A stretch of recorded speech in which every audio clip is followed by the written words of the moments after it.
Truk itu langsung berhenti di pinggir jalan, dan kemudian keduanya turun dari taksi pada saat yang sama dan berlari cepat ke bagian belakang truk.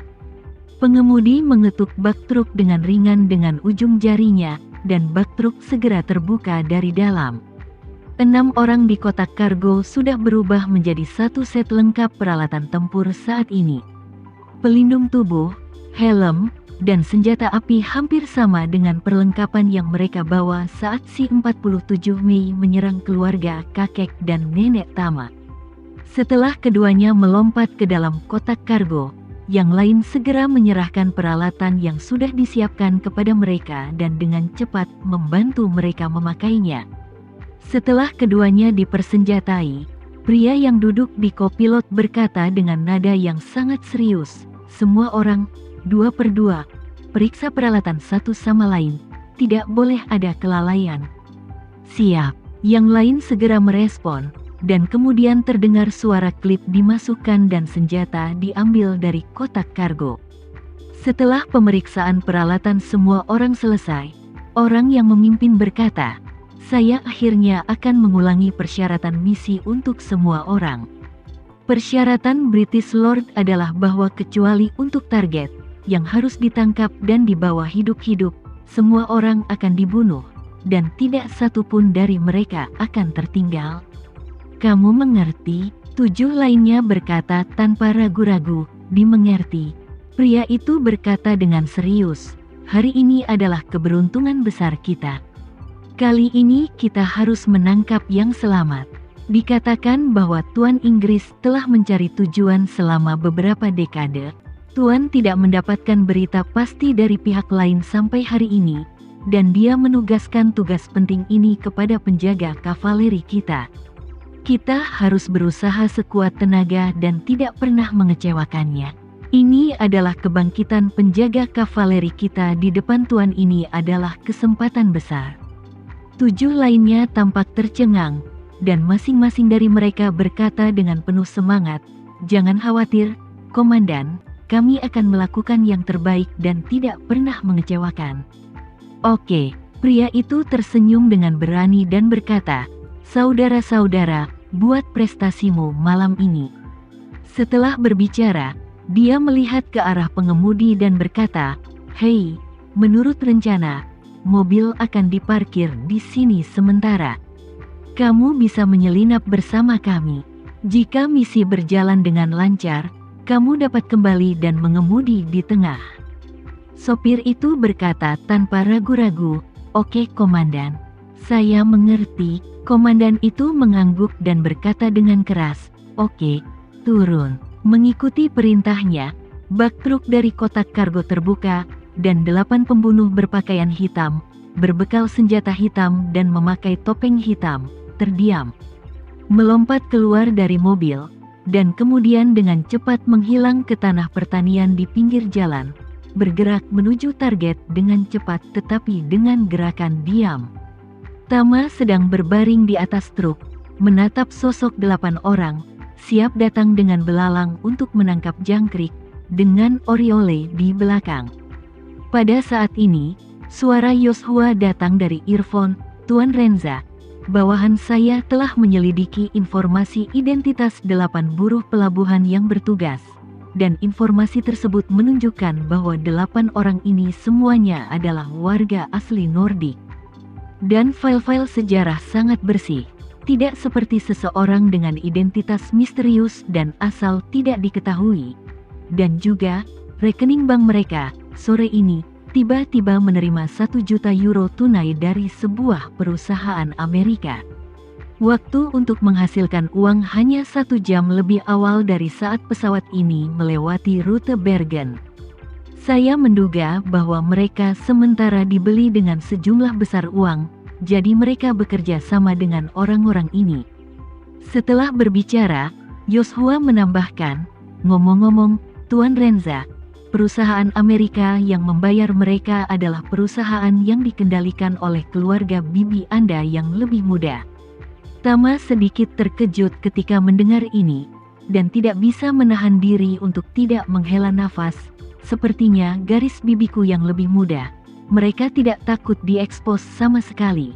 Dan jika mereka berani mengirimkan pengiriman uang yang begitu terang-terangan, kemungkinan besar semua risiko telah diisolasi, dan saya khawatir saluran ini tidak akan dapat menemukan informasi berharga di masa depan. Yoshua berkata, sama dengan apa yang saya pikirkan, Tuan Renza. Tama berkata, menurut timeline, organisasi misterius ini seharusnya untuk sementara membeli 8 buruh pelabuhan ini lebih awal hari ini. Dan kemudian dalam waktu 4 jam sebelum lepas landas, berdasarkan fitur wajah dari 8 orang ini, membuat topeng terbalik yang terbuat dari bahan silikon, dan kemudian membiarkan 8 pembunuh masuk diam-diam dengan cara ini. Dan 8 buruh pelabuhan ini awalnya ingin bermain-main dengan mereka, dan kemudian dengan mudah mendapatkan uang dalam jumlah besar, tanpa diduga. Meskipun organisasi ini bersedia mengeluarkan uang, itu tidak akan meninggalkan orang yang selamat sama sekali. Dan jumlah besar 1 juta euro di akun setiap orang hanya diperoleh dan tidak dibelanjakan. Setelah mengatakan ini, Tama hanya bisa menghela nafas. Organisasi ini sangat teliti dalam pekerjaannya. Pesawat ketika mereka datang baru saja lepas landas lagi. Dan informasi yang ditinggalkannya di Bandara Bergen adalah setelah 8 orang menurunkan muatan. Itu lepas landas dan kembali normal, dan lepas landas sebelum 8 orang menghilang, jadi di Delan, tidak akan ada kecurigaan.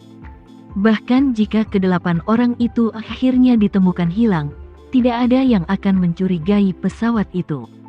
Pada saat ini, suara Duncan datang, dan dia berkata, Tuan Renza, pesawat kargo Yuantai International Express di Nigeria, baru saja mengajukan permohonan rute penerbangan yang akan take off dalam 20 menit dari Lagos, Nigeria. Terbang ke Gothenburg, Swedia. Tama mengerutkan kening dan bertanya, Swedia pastinya berada di sebelah Norwegia, kan?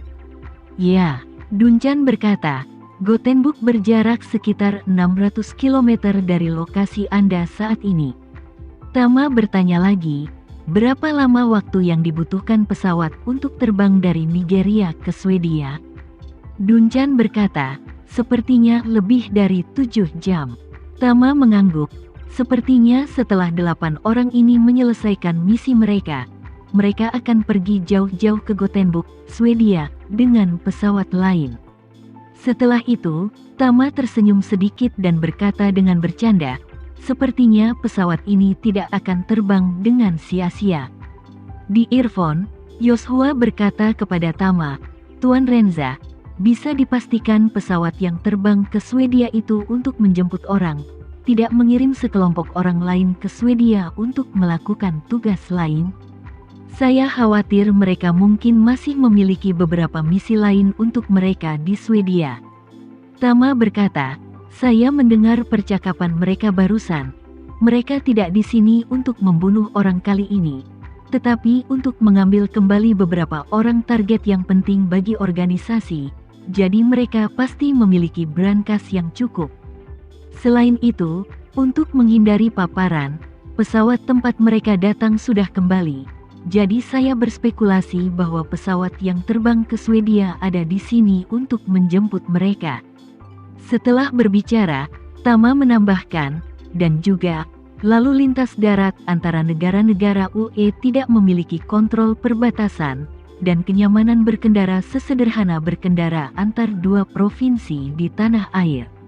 Namun, meskipun di setiap negara, lembaga penegak hukum melayani negara mereka sendiri.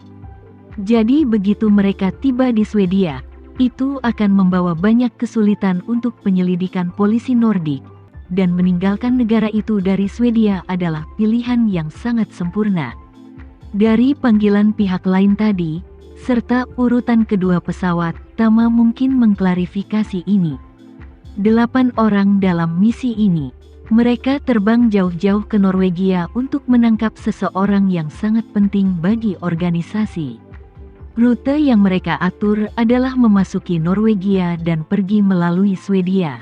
Setelah mereka menyelesaikan pencurian dari Bergen dan menangkap target, mereka akan berkendara lebih dari 600 km ke Swedia dan terbang dari sana. Boeing 777 lain lepas landas dari Nigeria, dan ketika pesawat mendarat di Swedia, orang-orang ini pasti bisa sampai ke Swedia. Joshua berkata pada saat ini, Tuan Renza, saya merasa bahwa kita masih memiliki waktu 7 atau 8 jam untuk melakukan penyebaran yang cepat. Jika kami mengirim orang ke Swedia sekarang, kami akan mengawasi yang dari Nigeria ke Swedia. Pesawat pasti bisa mengetahui konteks spesifiknya. Mungkin mereka bisa mengikuti petunjuk dan menemukan lokasi spesifik dari salah satu markas mereka.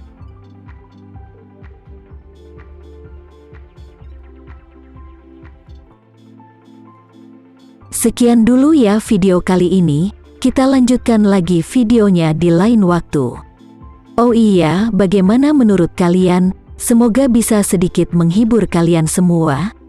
Untuk teman-teman yang baru nonton, jangan lupa subscribe ya, hehehe. Dan kalau teman-teman ada yang ingin gabung langganan, bisa langsung gabung saja untuk dapat fitur yang menarik dan sedikit membantu Mimin. Terima kasih banyak sudah menonton, sampai jumpa lagi, bye.